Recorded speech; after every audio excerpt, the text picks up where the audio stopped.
Hello, this is Sam Simon, also known as Dementia Man, and this is the um, blog for the week of, I've got to look it down, April 18th, I think it is. Um, and I have a special guest. All my guests are special. This one is particularly special, and it's in the pursuit of meeting the team. You've been doing Meet the Team, and I want to call her the leader of the team. It's Gabrielle Maisels, and Gabrielle, who you can see here, has um, was my first dramaturg. We'll have her explain that. Um, Way back when I started working on my first play, The Actual Dance, Love's Ultimate Journey with Breast Cancer. And it was sort of like, Sam Simon said, I don't know what to do. And I was getting introduced to theater and art. And Gabrielle was among the first was to tell me to put it in a play. And she herself is a playwright, dramaturg, and she'll explain that. And she has written and performed a number of her own plays. She does a lot of coaching. She has been a breath coach to me, what's called on the breath. And we should spend a minute about that. We'll give credit to our mutual friend, Carol Fox Prescott, and talk about um, the importance of breath, not only in performance, but perhaps in life as well. Um, by the way, that means, all right, this is still going to be R rated. I don't know. But Gabrielle would teach me how do you get on your breath. You lay down on the floor and you move around and roll around, listening to your breath, doing all sorts of weird things. I'm just, well, no, part of that's true. It's just how do you let go of everything, so to speak, and just listen, which is, I hadn't thought about this. We should talk about that a bit more today. But today I want to focus and we'll start our discussion in this way about members of the Dementia Man team. She's been a part of the Sam the actor team, if you will, for a long time because many of you will probably remember that I performed in another play called The Actual Dance, a one-person play about my journey with my wife, now known as my cognitive navigator, Susan, and she went through breast cancer. Not that she just went through it, but the doctors had pulled me over, said she's not going to make it. And it's really about coming to terms with losing the person you love most in your life. And I don't, without Gabrielle's help and the role of the dramaturg, I'm not sure that would have happened. And she performed the same role in my development of Dementia Man as not just a life journey, but also as a play. So we'll talk about a lot of that. So welcome, Gabrielle. And first of all, thank you for oh, it's been maybe 20 years now, maybe that long, but it could have been. Um, Oh, I know. How long has it been? When did you first? I mean, I have, 2013 was when I started. yeah, no, it's only interesting. It's only like 12 years. Yeah. No, but when 12, I 13 started years. performing, I think 2013 I started performing. So it So was we a worked few on it starting years in before. 2012. Yeah. Yeah, and so Maybe 14 years. Yeah. 14, yeah. This Yeah. will be our 15th year. Who knows exactly? Um, So long-term relationships, which I love. Um, and yeah, so just a note, you had lived in, and I met you because you were living in New York, and you were part of what became my theater world. I had been working with a group called Artistic New Directions, A&D. They're still around. If you, I continue to give them credit on the website, and folks from there are still good friends. Um, and you were in the A&D workshops, right? Or Carol Fox Prescott When you and workshop. I, yeah, when you and I met, it was first because we were both in Carol's acting classes, Carol Fox Prescott's Mhm. acting classes. Yeah. First, we were in her acting classes, and then, yeah, we were both going to the A&D improv re workshop retreat. What did they call it? I was at the retreats. Did you go Yeah, to yeah, to the retreats were in Catskills? yeah. And they were, what I surprised myself at is like, well, I went there one or twice. No, I went there like 5 years or six or Yeah, longer. And I went, yeah. and to brag, I started going to the advanced retreats. They began to having two retreats, the beginners. Right. They had the 2 weeks that you could go to the advanced week and the regular week. Right. Right. Um, and now I just do want to say briefly, so improv, um, yes, anding, has become and is an essential part of living in community as a partner with cognitive disorders. Mm. And who, and it became, I will say, and I will say to anybody, I hope people listen, the most, among the most important things, if not the, was learning and living a sort of a yes and world. So improv people think about as comedic usually, and it's not. It is theatrical, but it is life oriented. It's learning how to accept all the information given. Well, one is I have this disease. I can try to, and I can't tell you, Gabrielle and everybody, the number of times we hear today people saying, "Oh, my husband won't admit to it. My wife, she has it, but she doesn't agree."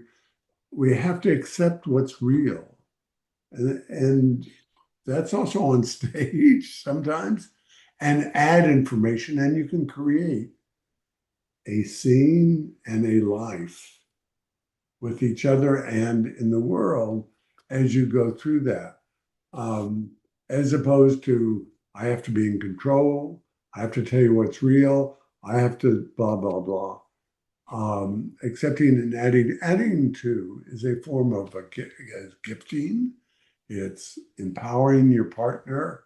It's respecting them uh, in both a theatrical sense, but think about that in real life and in the need. Susan and I were interviewed, and we did a blog of this kind recorded with Teepa Snow. And Teepa Snow is a well-known uh, um, dementia improviser, yes and person.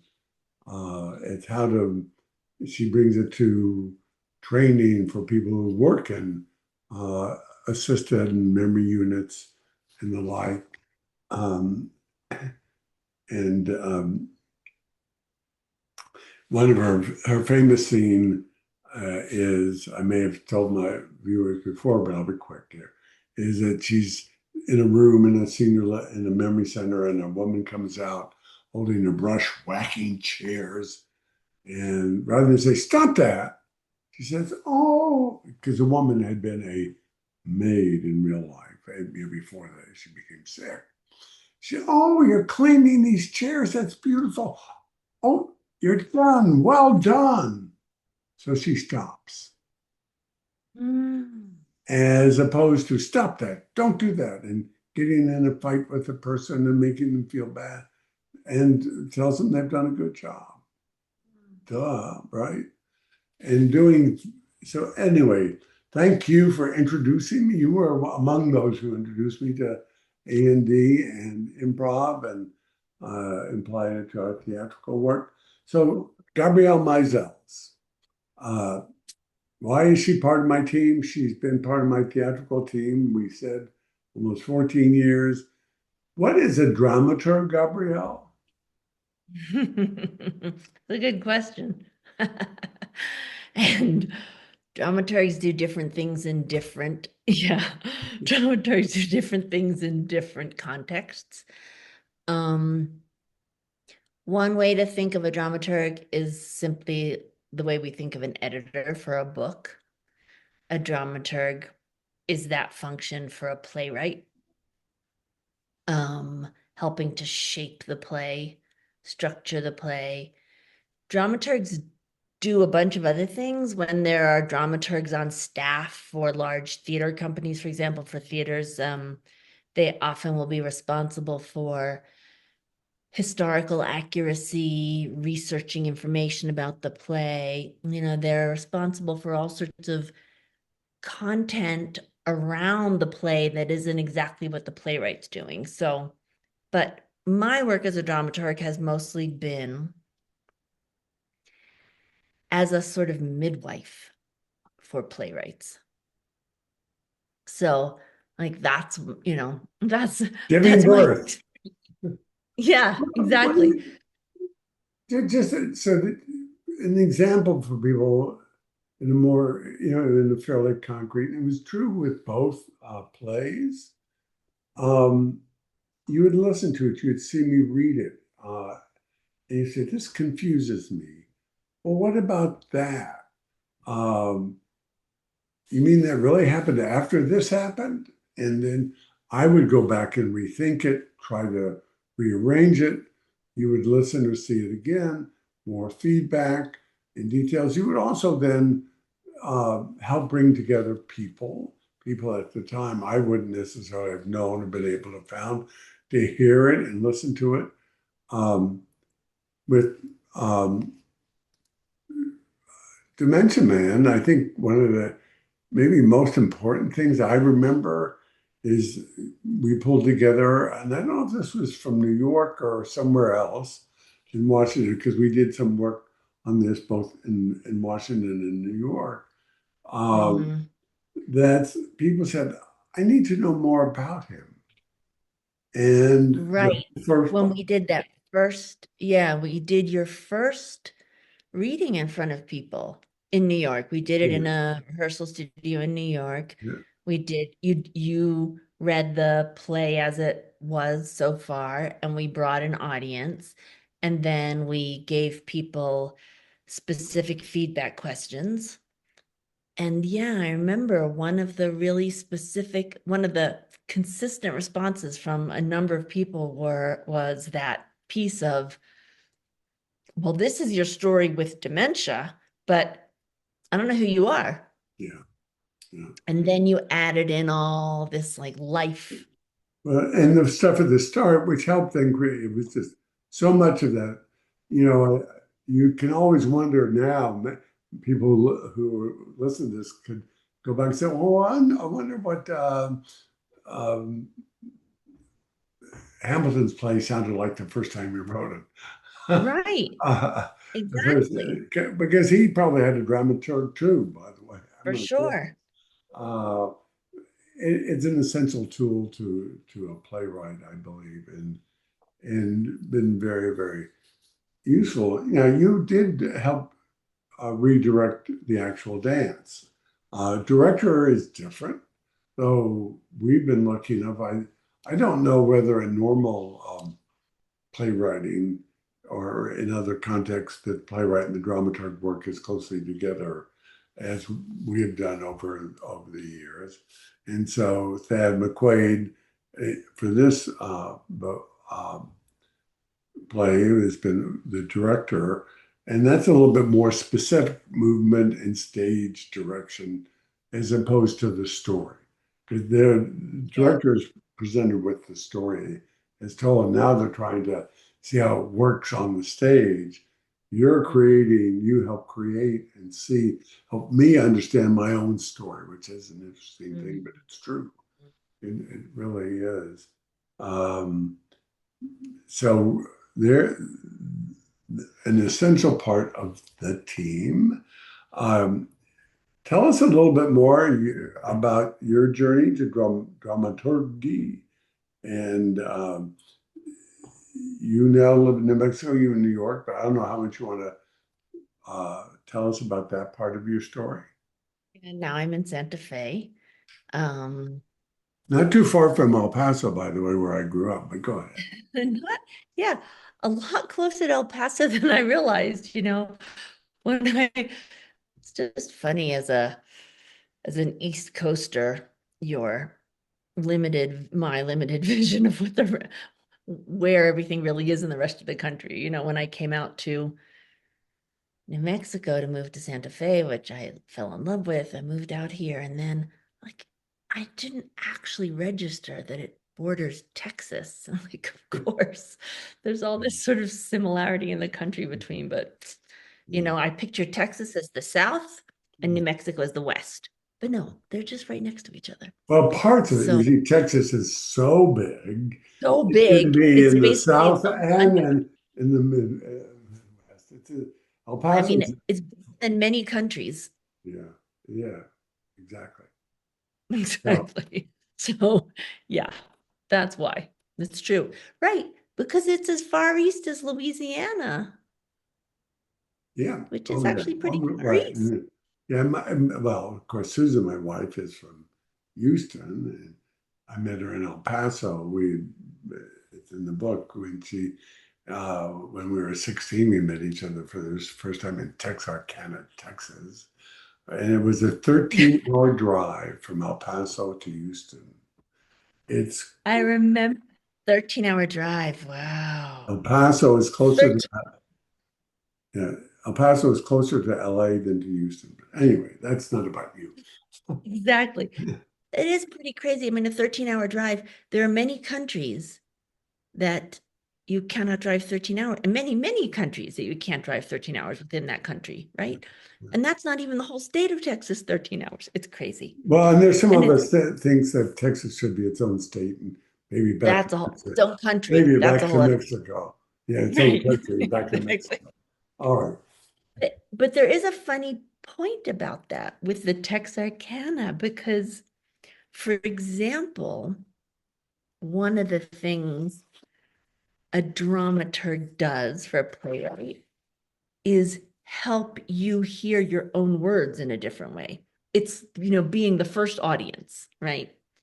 And I remember that you wrote that piece of the story about how you and Susan are both at a BBYO, B'nai B'rith Youth Organization, your Jewish youth group, at the convention, at a BBYO convention in Texarkana, Texas.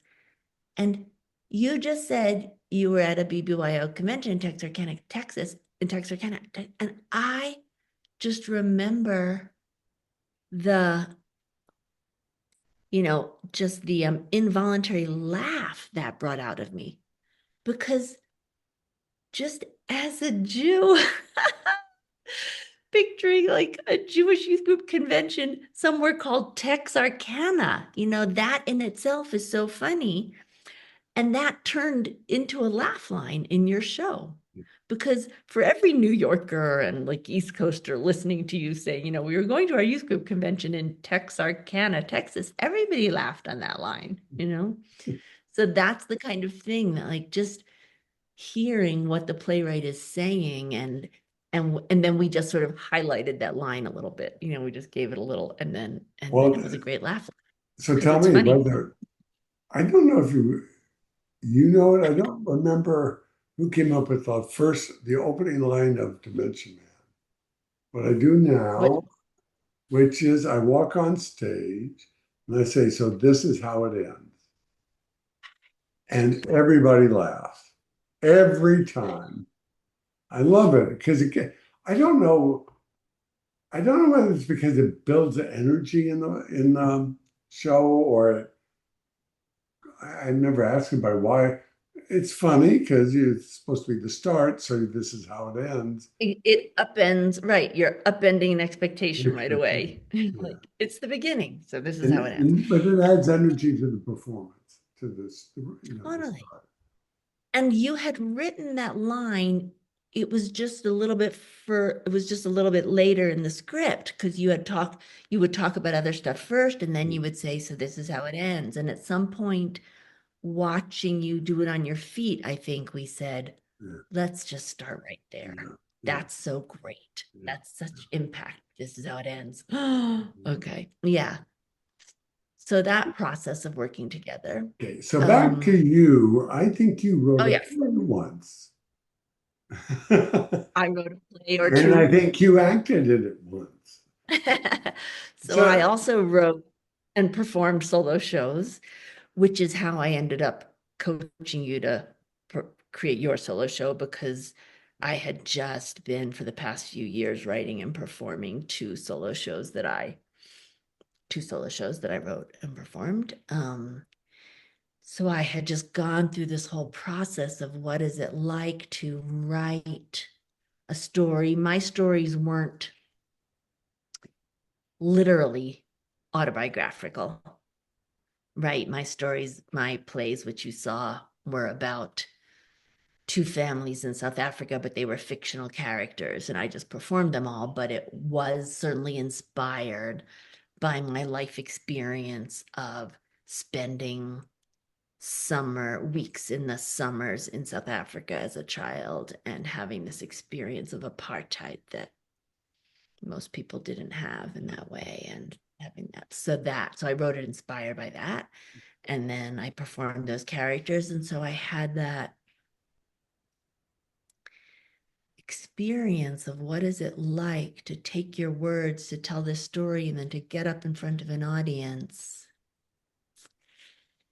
and to have that communication between you and the audience, and the huge shift that happens between the words that are on paper and the words when they're in your body. And as we say, coming out on your breath. And as Carol Fox Prescott says, this breath to breath communication, that's essentially what makes us human. That, my communication comes out of my breath, your communication comes out on your breath. And when you're in a theater together, you can feel the audience's breath get sort of affected. There's moments that you can feel that. and what it's interesting. So even today, I say even today, it should be, though it's been a number of times, before any show, I try to go find a private space, and we go through these physical gyrations of trying. I said they are physical because how do you empty your head? So Yeah. now it's an interesting challenge now because I carry my script online. I don't have my lines memorized. For the typical actor, in the normal case, you want to empty your mind so that you know the words enough that that's all that's there are the words, and no random thoughts, or no, that you are the character that you're presenting. This is a bit different, and yet it isn't different. It is still the fact that I need to occasionally refer to the words in my script, um, is on the edge of, because people wonder whether is it planned or is it real or not. And yes, it's real. I need to do it. And Susan, my cognitive navigator, sits on the first row, and she has a script. And yes, not every show, but a growing percentage of them, she'll say page 7, line 15. Now, again, audiences sometimes don't know if that's scripted or not. I can tell you, folks come see a show and it's not. scripted, because the next time it might be page 3 in line 2, uh, because I do have early stage Alzheimer's, and yes, it is progressing. So just and you can do theater that way, which is the wonder of it, isn't it? I mean, I love that I can do this, and it is so important to my well-being to have purpose and meaning as I go through this phase. And without my team, I want to come back to the team and you that have people to help make it possible and to make it work. Um, so we worked through, um, I don't know how long it took, and we did this, right? All of this was except you weren't even, were you in person in New York, or were you still, we figured out how to do this remotely, I believe, with you. When we started with Dementia Man, Yeah, yeah, Dementia Man, the whole time we've been remote. yeah. The But whole time we've been in just you've been technology, in you right. You'll get in a rehearsal studio and set up the camera and I'll just direct from what I can see, so we're working on well, physicality and movement and all of that. and of course, you were part of the early development of the movement and planning, but we had a director, and Tad was in person. He was Yeah. able to see me in directly in person, but Yeah. you were able to hear the words in movement as Yeah. well. And just interesting that you had lived in New York for a long time before you moved. You had a lot of artistic friends. I had worked every other week in New York for almost 7, 8 years too. I live in Washington, D.C., I think, or I live in Virginia, suburb of Washington, D.C. People I know that. So um, there were some other artists who were in the early audiences, that is, as we were developing the work. They helped give you feedback, but you would watch it and see it from that positioning as well. Your focus initially was on the words, and not just as presented, but as written, and what was in this work, what wasn't, what confused you when you read it, what didn't confuse you, what felt to you had dramatic, the arc of drama within the written word. And I think, oh, I don't this. I'm beyond my scope of my expertise. Is there ever not a dramaturg in written work? Is there always, or is With it for always? playwright? Yeah. No, I mean, there are definitely playwrights who work without a dramaturg. Yeah, it sort of depends on what the process is. Are they just writing a script and submitting it to a publisher or to a theater? It sort of depends on. And then they would might maybe provide the dramaturgy. Exactly. And Yeah, then, but yeah, no, because it was essential. But again, I mean, part of my purpose here is to appreciate as I come up to my third year, the end of my third year, finishing my third year, which will be this July, of 3 years performing ago, Dementia Man. of performing Dementia Man. Um, and we have committed to a fourth year, people. Um, we're going to keep doing it. Um, the interest and energy in the work uh, continues, and my neurologist, so just has said just the 8 days ago, 10 days ago, maybe, was he thinks the best medicine I've had so far is having purpose in my life. Um, he told me that, just I may have shared it, may not, don't remember. But there's some new medicines I'm trying to get on, and because I have a genetic risk, there have been micro brain bleeds, and he doesn't want me to Yes. stay on it. Right. So now well, let's just see what happens and keep doing your play. So it's now my medicine. I mean, I'm taking some others. more traditional ones, but the newer medicines that help. They generally believe to extend, delay advancement of the disease 10 to 15%, sometimes 20% of the Wow. aren't. I'm not going to be able to take those. Well, But he says keep performing. So that's what we're doing. So you in New Mexico, you still do I'm dramaturgy? coaching actors and playwrights and writers. Yeah. So, my work, because when I started working with you as a dramaturg, I was also working already as an acting coach.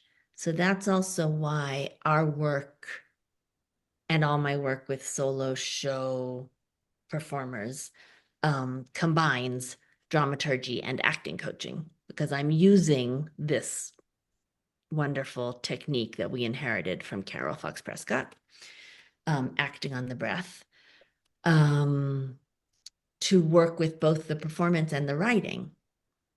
And because it's a technique that releases the authentic impulse, whether in your writing or in your behavior on stage, in your communication with the audience. So when I work with actors and writers, but I also work with non-performers, just using the same technique to do the same thing, which is release your authentic impulses. Speak on the breath, take up the space that you need to take up in the world. Respond to your own instincts, your own intuition, your own impulse. It's, what you were saying at the beginning about when you have a neurocognitive disorder, that there's this huge piece that you have to actually accept the fact, Yeah. accept the reality, and then move from there, you know? And it's it's not just when you have a neurocognitive disorder, right? It's actually something that's true of so many people in life that we don't act from what is true, from what is real, from the reality around us. We act from like what we want to be true, or what we think should be true, or Yes. how we think we need to behave, or Or how we want think to, or wanted or to. want to, in the ideal, how we think we want to respond, or we should respond, or what something should sound like, or how we should look, what we should look like, all those things. So my coaching, it's so like, I think it's so incredible and beautiful that we've both had this technique, this breathing, what Carol originally called breathing awareness and joy, but she still calls breathing awareness and joy. That's what we're doing. We're breathing and we're aware, and we are aware of the reality of what's going on, not what we want to be true, not how we would like to respond, not how we think we should respond, but just what's really genuinely going on inside us and what's really happening around us in the world. It is great, and I'm so privileged to have worked and found each other. Maybe, I look upon life sometimes. Uh, yeah, this reminds me of this thought that I have. People often look back on their lives and they wish things didn't happen, and they look at the ups and downs. And I look back and think, if any one thing had been different, I wouldn't be here doing this important thing at the later stage in my life. Mm. So I wouldn't want.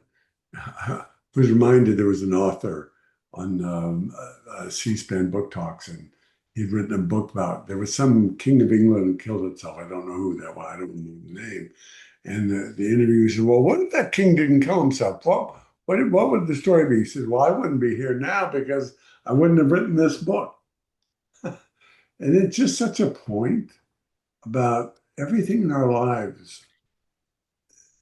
The, the task in front of us, Mm, to live the best life we can as we are, given where we are and what has happened, and living in regret or we wish it wouldn't, and or extremes, and so I've learned that though in part from this work and yeah. from doing it. So, Gabrielle, you still work, you still do things, you have clients. Anybody who wants to write their story, be on their breath, learn things, they can be in touch with you. And as you and I noticed, and actually as Carol has said in her acting classes since COVID and everything went on Zoom, this work works beautifully on Zoom. Yeah. I work with multiple people long distance. It's, the communication we can see, like, like we're all, people are watching a video right now, there's so much available, even if you're on screen. So, Well, what I loved is that sometimes we were in classes, you may remember this, we had to go whisper in somebody's ear and tell them something nice about them. Now we don't have to whisper. Uh, I but was just thinking about that warm up. That was an amazing warm up. yeah, People would think, like, how is that an acting warm up? Right? How is that so, an so acting, I want to say something now, which I don't think I remember saying before. Mhm. Acting is not pretending. Acting is not pretending. Acting is becoming the character. It's becoming um, the other, so to speak.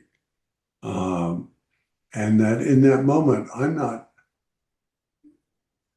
Sam Simon, a former businessman. I'm Sam. I am Dementia Man. Which, Yeah. by the way, we will, in fact, rename this play. I made this promise Oh that yeah. it's going to be one day, I hope, Mm. as we progress in this other campaign in the world, that the word it will be called a cognitive, have a cognitive impairment. We're getting rid of the word dementia. Um, well, first of all, the medical world has ended it. It's not. DSM-5 calls it neurocognitive disorder. Major Wow. one is. It's a nasty word. It's like the word retarded, Yeah. which don't use that anymore. And there's a major effort by changing how both the medical and the support world and the governments and stop using a phrase, it becomes impolite and then it changes. And people don't yet see it as impolite, and it is. And then it, I often get to the question, well, if you hate it so much, how come you named your play that? Well, it is the word of the day for the disease. Um, but I have to say, I'm really glad at this point. We talked to Michelle this past week. Michelle East, who's my um, web designer and material and marketing support.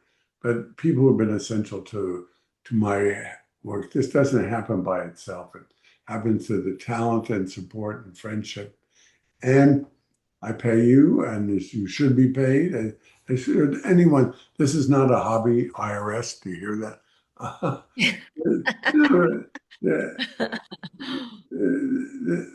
but it is a world that I found, or that found me, I like to say.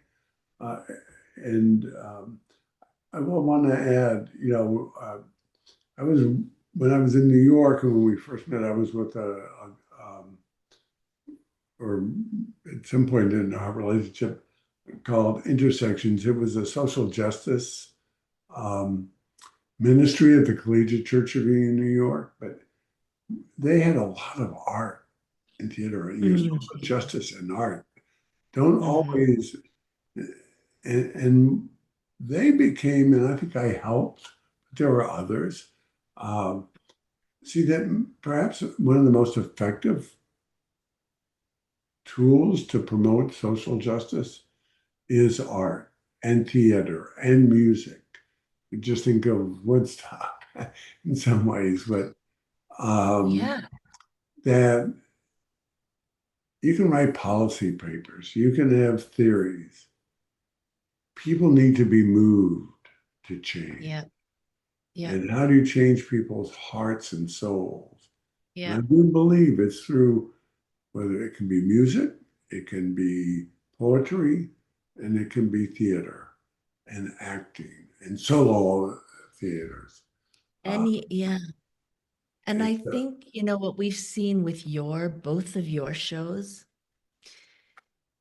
is that there's something that people don't know they're going to experience when a performer is vulnerable on stage. And being a performer is essentially vulnerable. No matter what you're performing on stage, it's a vulnerable position to be in. And then when you're performing about deeply personal stories, experiences, it's such a vulnerable position. And people in the audience are taken through an emotional journey that they don't know to expect. And it's a way for people to sort of touch that vulnerability without too much discomfort, because vulnerability is very scary for us. But you can just have a little experience of someone else's vulnerability that way, and it creates such emotional movement for people. and in this field, as I have learned, because I've been often surprised by audience reactions, and this was, for some reason, it's not quite as much, but it's still there. One of the first thing that happens is somebody will pull me aside after the show or say out loud, my my grandmother had it was so difficult, but I think I now understand a little bit better what was going on in her head from watching somebody perform a play. Yeah. And, it's such a meaningful thing to me to even hear that. But it is the power of theater. And it's just, I, I'm trying to confirm what you just said, which I appreciate.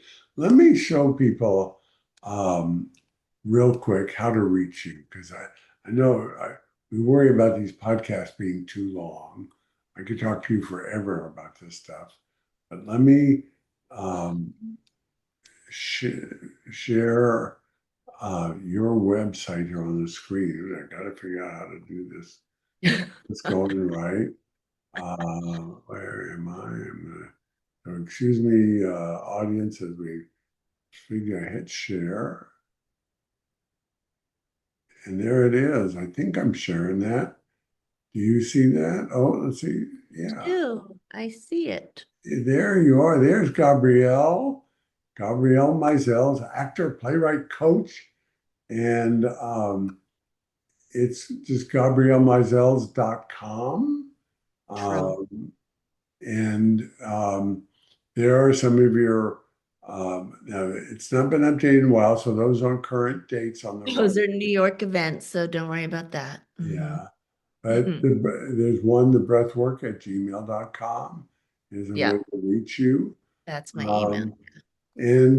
Um, and, just if you're interested, and I presume you can be a beginner or you could be a seasoned person.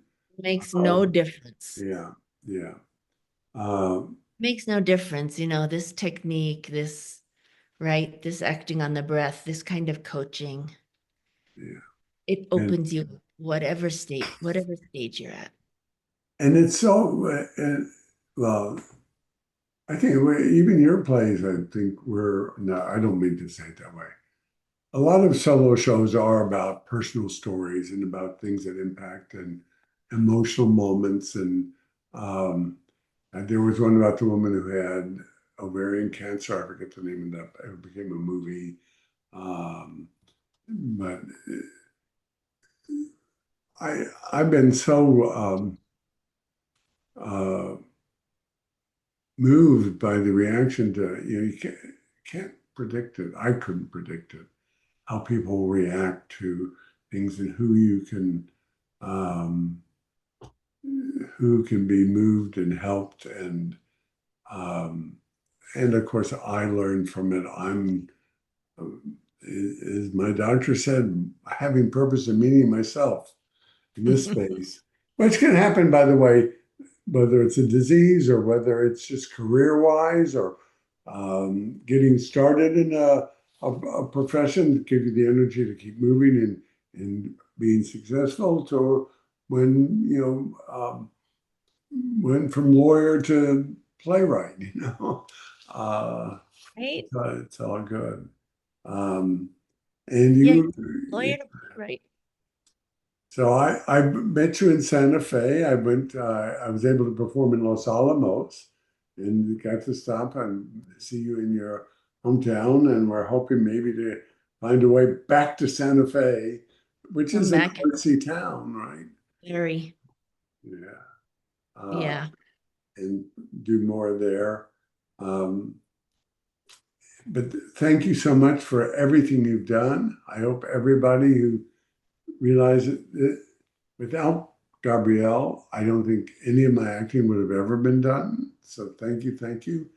And you represent the profession in a way that I hope everybody who is in theater or actor will acknowledge that without the support of a team, the work isn't possible.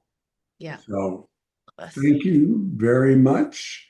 And you and I will try to see each other soon. I, I Yeah. mean, we keep in touch, but I want to get back In at that San person, Jose. an in-person hug. There we go. Yeah.